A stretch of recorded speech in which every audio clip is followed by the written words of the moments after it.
Hello everyone, welcome to affairs of business. कैसे हैं आप सब? आई होप आप सभी बहुत अच्छे हैं और अच्छे तरीके से अपने एग्जाम्स की तैयारी कर रहे हैं। स्टूडेंट्स, आज के सेशन में हम बात करने वाले हैं HPSC PGT कॉमर्स एग्जामिनेशन की। रिसेंटली हमारे पास इसको लेकर एक न्यू नोटिफिकेशन आया है जो हाल ही में आया है, दैट इज 24 जून।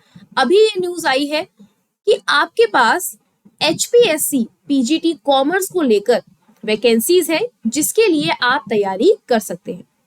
सो आज के सेशन में हम इस एडवर्टीजमेंट को डिटेल में स्टडी करेंगे और देखेंगे कि कौन कौन सी इंपॉर्टेंट चीजें हैं जो इस नोटिफिकेशन के द्वारा हमें पता होनी चाहिए। तो स्टार्ट करते हैं हमारा आज का सेशन, HPSC PGT कॉमर्स। तो आप देख सकते हैं ये एडवर्टाइजमेंट है जिसमें 24 जून को ये पब्लिश हुआ है HPSC की वेबसाइट पे। आप जाकर इसे चेक कर सकते हैं।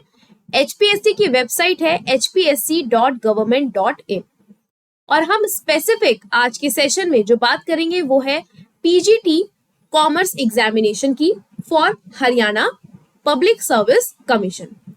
एक एक करके इंपॉर्टेंट चीजों को डिस्कस करेंगे, जैसे कि इसमें एलिजिबिलिटी क्राइटेरिया क्या है, इससे पहले जो नोटिफिकेशन आया था क्या वो लोग भी इसको अप्लाई कर सकते हैं, हमारी क्वालिफिकेशंस क्या चाहिए इस एग्जाम को देने के लिए, एग्जाम पैटर्न क्या रहेगा, सिलेबस क्या है, एज क्राइटेरिया क्या है, कितनी वैकेंसीज हैं अलग अलग आपके कैटेगरीज की।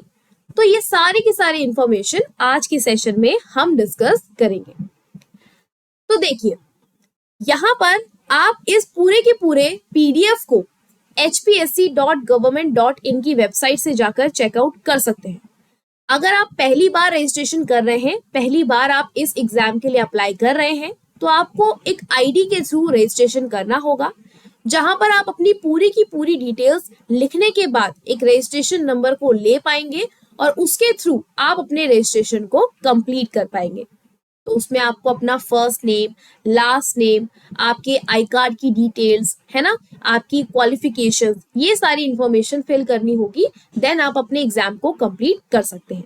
ओके, अब अगर कुछ ऐसे स्टूडेंट्स हैं जिन्होंने इससे प्रीवियस नोटिफिकेशन में अपने फॉर्म को फिल किया था, तो उन लोगों के पास खुद का रजिस्ट्रेशन नंबर होगा। आप कोशिश कीजिएगा कि उससे लॉग इन करके इस पोस्ट के लिए फिर से अप्लाई कर सकें। इन केस अगर ऐसा हो कि उस एप्लीकेशन से आप लॉगिन नहीं कर पा रहे हैं, तो आप दोबारा से अपना रजिस्ट्रेशन करके अपनी पूरी की पूरी प्रोसेस कंप्लीट करके इस एग्जाम फॉर्म को फिल कर सकते हैं। और मेक श्योर कीजिएगा कि आप इसका रजिस्ट्रेशन नंबर, अपना एप्लीकेशन फॉर्म, इसको थोड़ा संभाल कर रखें ताकि जब आपका एडमिट कार्ड आए तो वहां पर अपनी डिटेल्स फिल करके अपने एडमिट कार्ड को डाउनलोड कर सकें। आपको सिंपल इनकी वेबसाइट पे जाना है, दैट इज hpsc.government.in। ओके, अब देखो, सबसे पहले कुछ इंपॉर्टेंट डेट्स। 24 जून को इसका नोटिफिकेशन आया है। एप्लीकेशन जो है वो 28 जून से स्टार्ट हो जाएगा। ठीक है, कुछ ही दिनों में ये स्टार्ट हो जाएगा और लास्ट डेट है आपकी 18 जुलाई। आपके पास 28 जून से 18 जुलाई का समय दिया गया है। बेसिकली यहाँ पर आपको 20 डेज दिए गए हैं जिसमें आप अपने एग्जाम फॉर्म को फिल कर सकते हैं। ठीक है, सो प्लीज ध्यान रखिएगा, वेट मत करना कि जब लास्ट डेट आएगी तब हम एग्जाम फॉर्म फिल करेंगे। बिल्कुल भी ऐसी गलती कभी मत करना। जैसे ही 28 को वेबसाइट ओपन हो जाए, आपकी रजिस्ट्रेशन स्टार्ट हो जाए, तुरंत अपना रजिस्ट्रेशन करा लीजिएगा ताकि आपको इस फॉर्म को भरने में कोई देरी ना हो। ओके, अब देखो, यहां पर उन्होंने बताया है आप लोगों को कि जिन भी कैंडिडेट्स ने पहले इस एग्जाम के लिए अप्लाई किया था, जब ये नोटिफिकेशन 26 जून 2019 में आया था और जब ये एडवर्टीजमेंट 19 नवंबर 2022 में आया था, तो उन्हें फ्रेश एप्लीकेशन सबमिट करनी होगी। एलिजिबिलिटी कंडीशंस वही है और यहाँ पर आपके पास HTET क्वालिफाइड होना चाहिए।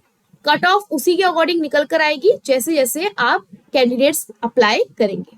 ठीक है, अब और भी चीजें हैं जो यहाँ पे जरूरी है हमारे पास। सबसे पहले हम बात करते हैं कैंडिडेट्स की एलिजिबिलिटी क्राइटेरिया की। तो ये तो जरूरी नहीं है। हाँ, ये पहले देख लीजिए। यहां पर अगर मैं सिर्फ कॉमर्स सेक्शन की बात करूं ना, हमारे पास 180 पोस्ट है। कितने पोस्ट है हमारे पास? 180 post. 180 post for post graduate teachers in the subject of commerce. अब 180 पोस्ट है जिसमें से 99 जनरल कैटेगरी की है, 36 एससी कैटेगरी की है, 18 जो है आपकी बैकवर्ड क्लासेस की है ए कैटेगरी, और 9 बैकवर्ड क्लासेस बी कैटेगरी, 18 है आपकी इकोनॉमिकली वीकर सेक्शन, 33% जो है वो रिजर्वेशन है फीमेल कैंडिडेट्स के लिए, जिसमें अगर जनरल कैटेगरी है तो 33, एससी में 12, बीसीए में 6 और बीसीबी में 3। इसी तरीके से 5% का रिजर्वेशन है आपके ईएसएम यानी कि एक्स सर्विसमैन जो है उनके लिए रिजर्वेशन है, और 4% का जो रिजर्वेशन है वो है पर्संस विद डिसेबिलिटी, है ना, उन लोगों के लिए यहाँ पर भी 4% का रिजर्वेशन किया गया है। तो टोटल वैकेंसीज की बात करें तो 180 है, जिसमें से जनरल कैटेगरी के लिए 99 वैकेंसीज आई है। आगे यहां पर एलिजिबिलिटी क्राइटेरिया बताया गया है। एलिजिबिलिटी क्राइटेरिया आपकी एसेंशियल क्वालिफिकेशन क्या है? तो as per Haryana state education school cadre group B के रूल्स के तहत यहां पर बताया गया है कि अगर आप पीजीटी कॉमर्स के लिए अप्लाई कर रहे हैं तो आपके पास एमकॉम होना चाहिए, जिसमें एमकॉम में आपका स्पेशलाइजेशन चाहे अकाउंटिंग में हो, चाहे कॉस्ट अकाउंटिंग में हो, फाइनेंशियल अकाउंटिंग में भी हो सकता है। मेजर सब्जेक्ट आपका इन तीनों में से कोई होना चाहिए, या तो आपका सिंपली अकाउंटिंग हो, या तो कॉस्ट अकाउंटिंग हो, या फिर financial accounting as a major subject आपका हो, जिसमें आपके 50% मार्क्स एटलीस्ट होने चाहिए, मिनिमम 50% तो होने ही चाहिए। साथ ही साथ आपसे बोला है कि आपका बीएड भी होना चाहिए।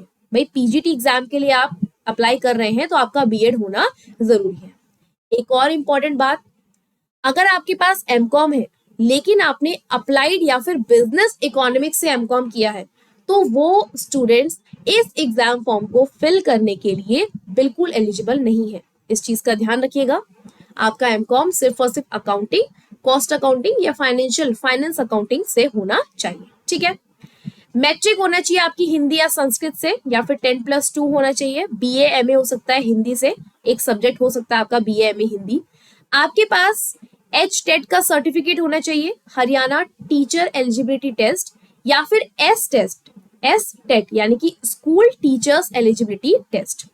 ये दोनों ही आपके पास होने चाहिए, दोनों में से कोई एक चलेगा, दोनों में से कोई एक सर्टिफिकेट आपके पास होना चाहिए, या तो HTET का हो या फिर STET का हो, एमकॉम हो, बीएड हो, ठीक है। उसके बाद इंपॉर्टेंट इंफॉर्मेशन आपके लिए ये है एग्जाम पैटर्न। भाई एग्जाम पैटर्न को लेकर बहुत सारे स्टूडेंट्स कंफ्यूज्ड है कि एग्जाम पैटर्न में आखिर है क्या। आपके पास एग्जाम पैटर्न में 3 चीजें दी है। पहला है आपके पास स्क्रीन टेस्ट, सबसे पहला है आपके पास स्क्रीनिंग टेस्ट। दूसरा है आपका सब्जेक्ट नॉलेज,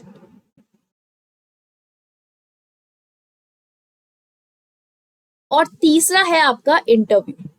अब यहां पर से थोड़ा और अटेंटिव होकर सुनिएगा जो मैं आपको बातें यहां पर बताने वाली हूं, क्योंकि बच्चों को इसी पॉइंट में ज्यादातर कंफ्यूजन है और हम आपका कंफ्यूजन पूरा का पूरा कोशिश करेंगे कि दूर हो जाए। सबसे पहले इन्होंने कहा कि हम लेंगे स्क्रीनिंग टेस्ट। स्क्रीनिंग टेस्ट जो कि 100 मार्क्स का क्वेश्चन पेपर आएगा एमसीक्यू फॉर्म में, ठीक है। 100 एमसीक्यूज आएंगे आपके पास, ओके। ये एमसीक्यूज जो है वो 80% आपके कंसर्न्ड सब्जेक्ट से होंगे, मतलब आपका सब्जेक्ट कॉमर्स है तो 80% कॉमर्स से आपके पास एमसीक्यूज आएंगे। एनेक्चर 1 में ये बताया गया है कि सिलेबस क्या है, जो कि हम कुछ ही देर में डिस्कस करेंगे।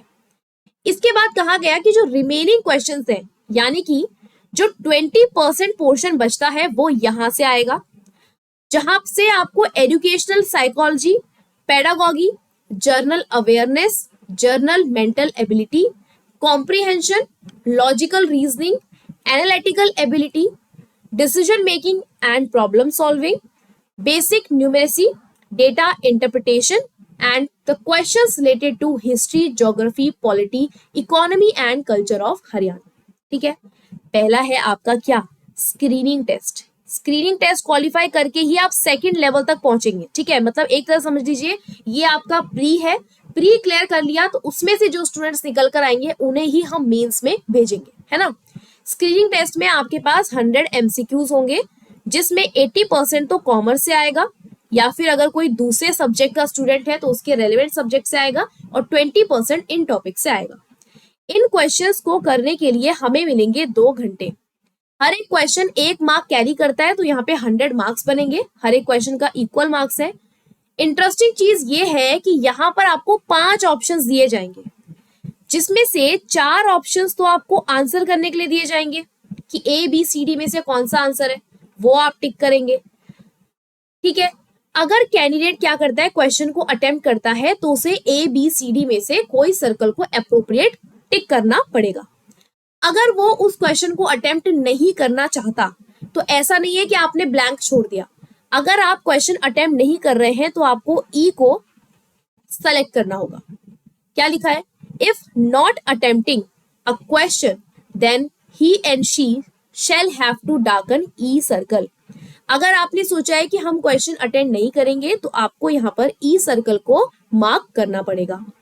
अगर आपने कोई भी सर्कल नहीं किया तो आपके 0.25 मार्क डिडक्ट हो जाएंगे, ध्यान रखिएगा।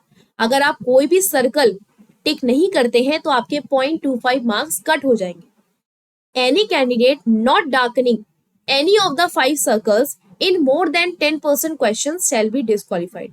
अगर 100 में से 10 क्वेश्चंस ऐसे थे जो बच्चे ने अटेम्प्ट नहीं किए और यहाँ पर उसने ई ऑप्शन को भी टिक नहीं किया, तो उस पर्सन को डायरेक्टली डिस्क्वालीफाई कर दिया जाएगा। समझ आ रही है मेरी बात, मैं क्या बता रही हूँ, ध्यान से सुनिएगा हर एक चीज। यहाँ पर नेगेटिव मार्किंग भी है भाई, 1/4 मार्क वो डिडक्ट करेंगे, जितना भी रॉन्ग आंसर होगा उस पे 1/4 यानी कि 0.25 मार्क्स आपके कट हो जाएंगे। एग्जाम पेपर आपका बाइलिंगुअल में आएगा, यानी कि इंग्लिश और हिंदी में आएगा, ठीक है। मिनिमम यहाँ पर आपको 25% मार्क्स लाने होंगे स्क्रीनिंग टेस्ट के अंदर, और ये मार्क्स बढ़ भी सकते हैं क्योंकि बहुत ज्यादा कैंडिडेट्स यहाँ पर अप्लाई करेंगे, तो इसका 4 गुना मान लीजिए आप। जैसे 100 मार्क्स का क्वेश्चन है तो 25% इन्होंने मिनिमम तो बता दिया है, लेकिन सिर्फ ये मत सोचना कि इतना अगर आप क्वालिफाई कर लेंगे तो आपका नाम आ जाएगा, क्योंकि बहुत सारे क्वेश्चंस, बहुत सारे कैंडिडेट्स यहाँ पर अप्लाई करेंगे, तो हमें उन लोगों को भी कंसिडर करना होगा। तो अगर total number of applicants is less और nearly 4 times the number of advertise post, अगर आप जितने लोगों ने अप्लाई किया है वो कम है या फिर सिर्फ उतने हैं जितने लोगों ने अप्लाई किया, अगर 99 100 180 पोस्ट है ना, 184 टाइम्स, ठीक है, तो कितना हो जाएगा 720। अगर इतने के लिए आपको क्या आ जाती है, आपको एप्लीकेशंस आ जाती है, तो फिर आपको डायरेक्टली सब्जेक्ट नॉलेज टेस्ट देने दिया जाएगा। The commission reserve its right to call the candidates directly for the subject knowledge test, ठीक है। अगर टोटल नंबर एप्लीकेशन कम आती है, ठीक है, या फिर 4 times आती है एडवर्टाइज पोस्ट से, तो फिर आपको सब्जेक्ट नॉलेज टेस्ट के लिए डायरेक्टली भी बुलाया जा सकता है। वो आप इतना मत सोचिए, आपको बस इतना माइंड में रखना है कि आपको 25% इन्होंने मिनिमम बोला है, उससे ज्यादा स्कोर करना है। टारगेट आप 50% का लेके चलेंगे तो मुझे नहीं लगता कोई बुराई है, बिकॉज आप बचपन से पढ़ते आ रहे हैं कॉमर्स, और वही सारी चीजें आपके सिलेबस में भी है, कुछ एक्सटेंड करके नहीं पूछा जाता है। एग्जाम का लेवल भी अच्छा रहता है, एकदम हाई फाई लेवल भी नहीं है और बिल्कुल लो लेवल भी नहीं है, तो इतना तो आपसे एक्सपेक्ट कर ही सकते हैं कि आप अराउंड 50% मार्क्स तो इजीली स्कोर कर पाए, ठीक है। इसके बाद फाइनल सिलेक्शन में जो भी स्क्रीनिंग टेस्ट के मार्क्स होंगे वो कैलकुलेट नहीं होंगे, इस चीज का ध्यान रखना। ये सिर्फ और सिर्फ क्वालिफिकेशन के लिए चाहिए कि जो लोग प्री को क्लियर करेंगे, मतलब स्क्रीनिंग टेस्ट को क्लियर करेंगे, उन्हें ही हम आगे सब्जेक्ट नॉलेज टेस्ट और इंटरव्यू के लिए एलिजिबल बनाएंगे। एक तरह से प्री लेवल है आपका स्क्रीनिंग टेस्ट और मेंस लेवल है आपका सब्जेक्ट नॉलेज और आपका इंटरव्यू। समझ आ रहा है, क्लियर है। आगे अगर आप देखेंगे तो यहाँ पर सब्जेक्ट नॉलेज टेस्ट है। अब वैसे तो इस चीज के बारे में स्पेसिफिक मेंशन नहीं है कि ये ऑब्जेक्टिव टाइप होगा या ये सब्जेक्टिव होगा, लेकिन रिसेंटली न्यूज़पेपर में ये न्यूज डाली गई थी कि सब्जेक्ट नॉलेज टेस्ट में आपसे क्वेश्चंस पूछे जाएंगे जो सब्जेक्टिव फॉर्म में होंगे, जहां पर आपको आंसर 1 या 2 लाइन में उसे करना होगा। इसके लिए आपको टाइम मिलेगा 3 hours, टोटल मार्क्स होंगे 150 और सिलेबस एनेक्चर 1 में मेंशन्ड है। यहाँ पर इंग्लिश और हिंदी दोनों लैंग्वेज में होगा, और जो भी बच्चे यहाँ पर मिनिमम 35% क्लियर कर लेंगे मार्क्स, उन्हीं को आगे इंटरव्यू के लिए बुलाया जाएगा। सब्जेक्ट नॉलेज टेस्ट का 87.5% का वेटेज है। देखो, जो आपका स्क्रीनिंग टेस्ट है उसके मार्क्स तो हम ऐड नहीं कर रहे, मार्क्स ऐड होंगे आपके सब्जेक्ट नॉलेज टेस्ट के और आपके इंटरव्यू के।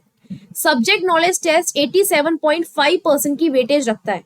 इससे आप समझ सकते हैं कि कितना इंपॉर्टेंट है स्क्रीनिंग टेस्ट क्लियर करने के बाद सब्जेक्ट नॉलेज टेस्ट को भी क्लियर करना, बहुत जरूरी है। फिर आते हैं इंटरव्यू पे, तो इंटरव्यू का 12.5% का है। फाइनल मार्क्स जो होंगे वो इंटरव्यू के मार्क्स ऐड करके बनेंगे, जिसमें सब्जेक्ट नॉलेज टेस्ट और आपके इंटरव्यू दोनों को जोड़कर आपकी फाइनल मेरिट बनेगी। तो आई होप क्लियर हो गया। सबसे पहले स्क्रीनिंग टेस्ट है जो कि ऑब्जेक्टिव है, 100 क्वेश्चंस आएंगे, 5 ऑप्शंस होंगे और इसके लिए हमें 2 घंटे दिए जाएंगे। ठीक है, 2 घंटे, हाँ 2 घंटे दिए जाएंगे। और यहाँ पर पहला अगर आपने स्क्रीन टेस्ट क्वालिफाई कर दिया तब आपको सब्जेक्ट नॉलेज टेस्ट के लिए बुलाया जाएगा, जिसमें आपके पास 3 घंटे होंगे। 150 मार्क्स का ये क्वेश्चन पेपर बनेगा। 150 मार्क्स में आपको 3 घंटे में क्वेश्चन पेपर कंप्लीट करना होगा।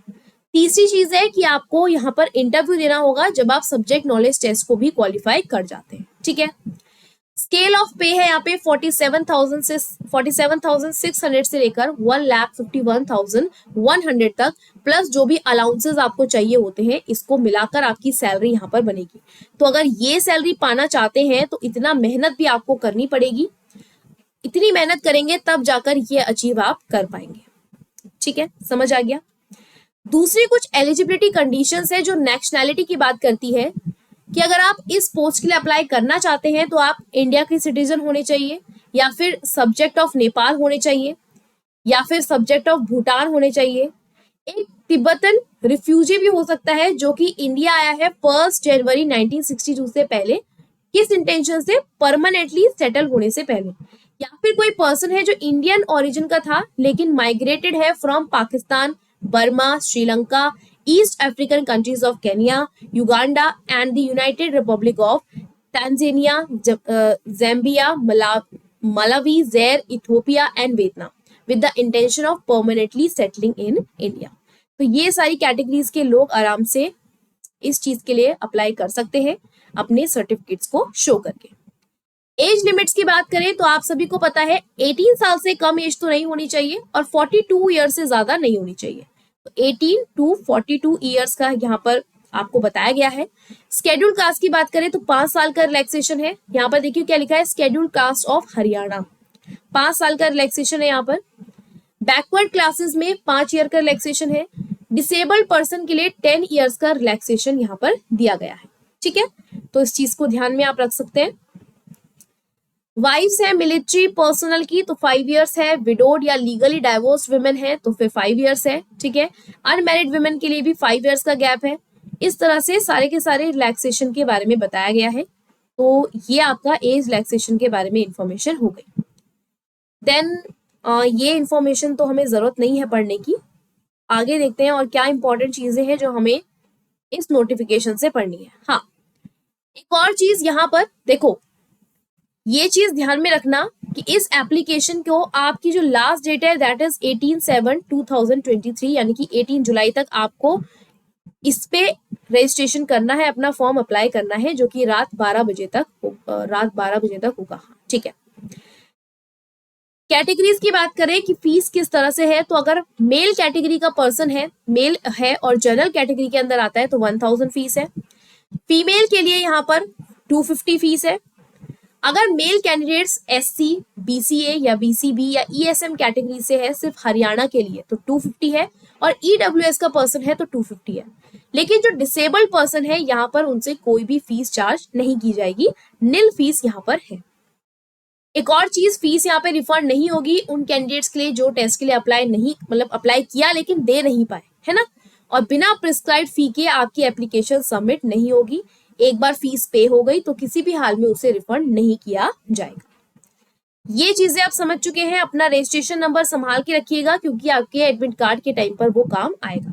डॉक्यूमेंट्स में आपको खुद की फोटो, खुद का सिग्नेचर स्कैन और अपनी डिग्रीज और मार्कशीट्स की स्कैन कॉपीज, आपका जो सर्टिफिकेट है, चाहे वो एससी का है, बीसीए का है, ईडब्ल्यूएस का है, ये सब सर्टिफिकेट की स्कैन कॉपी, पीडब्ल्यूबीडी का सर्टिफिकेट, अगर हरियाणा का बोनाफाइड रेजिडेंट पर्सन है जो हरियाणा छोड़कर अब कहीं और शिफ्ट हो चुका है तो उसकी भी स्कैन कॉपी, एनओसी, ठीक है, नो ऑब्जेक्शन सर्टिफिकेट लगेगा। और आपने यहाँ पर प्रूफ भी डालना है कि अगर आप कहीं पर वर्क कर चुके हैं एडॉक बेसिस पे या कर रहे हैं तो उसके बारे में भी आपको स्कैन कॉपी लगानी पड़ेगी। अपना आधार या फिर परिवार का पहचान पत्र कैंडिडेट के द्वारा साइन करके स्कैन कॉपी आपको यहाँ पर जमा करनी पड़ेगी एज योर डॉक्यूमेंट, ठीक है। तो यहाँ पर ये सारी चीजें बताई गई हैं। इसके बारे में डिटेल में अगर आप पढ़ना चाहें तो यहाँ से पढ़ सकते हैं। और भी चीजें यहाँ पर स्क्राइब, अगर आपको चाहिए कि पीडब्ल्यूडी कैंडिडेट्स को स्क्राइब की जरूरत है, एक्स्ट्रा टाइम उन्हें मिलेगा 20 मिनट्स का पर आवर। जैसे कि अगर 2 आवर का पेपर है आपका, 3 आवर्स का पेपर है तो उसमें आपके 60 मिनट्स एक्स्ट्रा हो जाएंगे, है ना, इस तरीके से। नेक्स्ट है यहाँ पर पेनल्टी, तो नहीं, जरूरी नहीं है, जनरल इंस्ट्रक्शंस है ये, ठीक है। अब आ जाते हैं हम कॉमर्स के सिलेबस की तरफ। कॉमर्स के सिलेबस की बात करें तो पिछले नोटिफिकेशन से ज्यादा कुछ चेंज नहीं किया गया है, वही सारी चीजें यहाँ पर, कुछ स्पेशल चेंजेस नहीं किए गए हैं।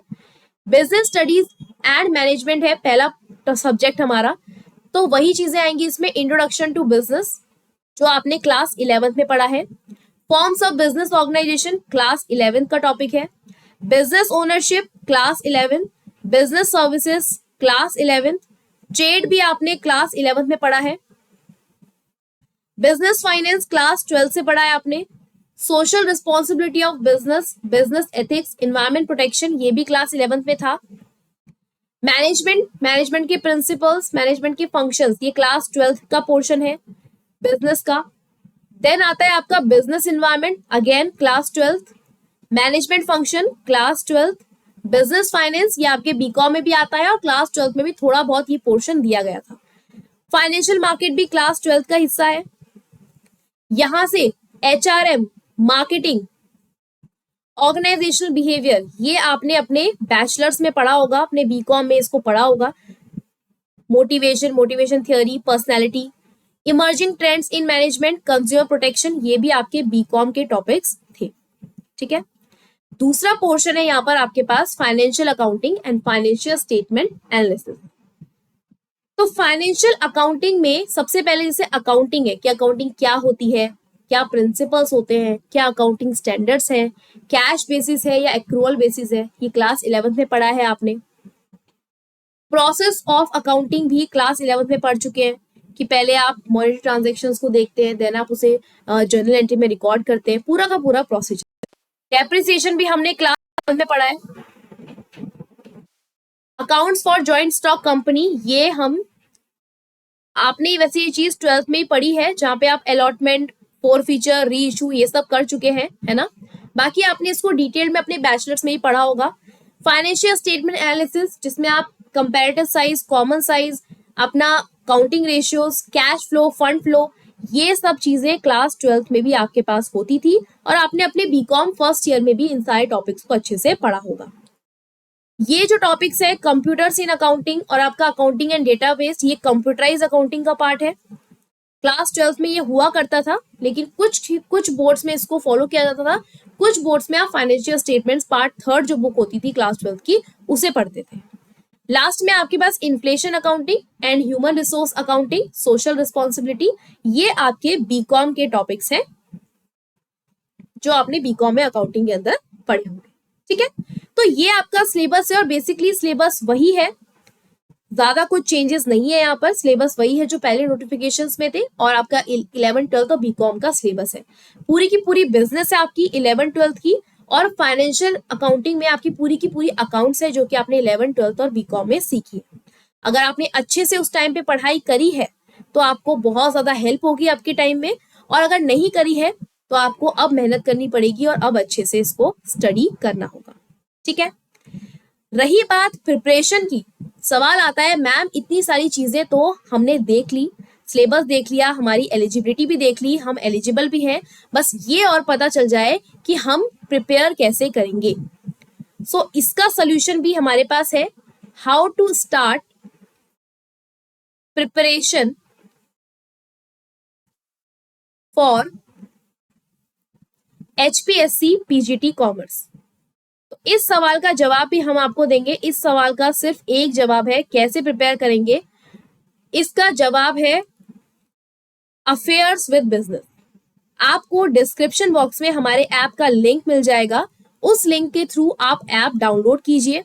बहुत ही जल्द आपके लिए हम HPSC PGT का सिलेबस जो है वो लॉन्च करने वाले हैं, जिसमें हम कंप्लीट सिलेबस आपको कराएंगे कॉमर्स का कोई भी पोर्शन की आपको चिंता करने की बिल्कुल जरूरत नहीं है, वो सारा का सारा हम आपको कंप्लीट कराएंगे। हमारे ऐप के बहुत सारे बेनिफिट्स हैं। पहला बेनिफिट है कि आपको यहाँ पर रिकॉर्डेड लेक्चर्स मिलेंगे। ये लेक्चर्स ऐसे ही किसी भी एजुकेटर के द्वारा नहीं है, बल्कि क्वालिफाइड एजुकेटर्स के द्वारा आपको दिए जाएंगे। वो एजुकेटर्स जो CA क्वालिफाइड है, नेट क्वालिफाइड है, JRF क्वालिफाइड है। दूसरा फायदा कि आपको जो कंटेंट यहाँ पर मिलेगा, जो PDFs आपको मिलेंगी, वो बाइलिंगुअल होगी, यानी कि आपको हिंदी में ही पढ़ाया जाएगा, इंग्लिश में ही पढ़ाया जाएगा और PDF भी आपको दोनों लैंग्वेज में मिलेगी। क्योंकि कुछ स्टूडेंट्स ऐसे होते हैं जो इंग्लिश में कंफर्टेबल होते हैं और कुछ हिंदी में कंफर्टेबल होते हैं, तो दोनों को ही ध्यान में रखते हुए हमने अपने कोर्स को डिजाइन किया है। तीसरी चीज है भाई आपके MCQs, तो वो हम YouTube पे भी कराएंगे और ऐप पे भी करेंगे प्रैक्टिस MCQs।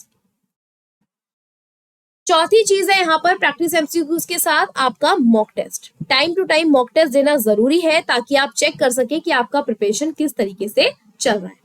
तो अपनी प्रिपरेशन को बेहतर बनाने के लिए और इस एग्जाम में अपनी सीट कंफर्म करने के लिए हमारे साथ जुड़िए, अफेयर्स विद बिजनेस। इन सारी चीजों का फायदा उठाइए और अपने इस एग्जाम को हमारे साथ पढ़कर क्रैक कीजिए।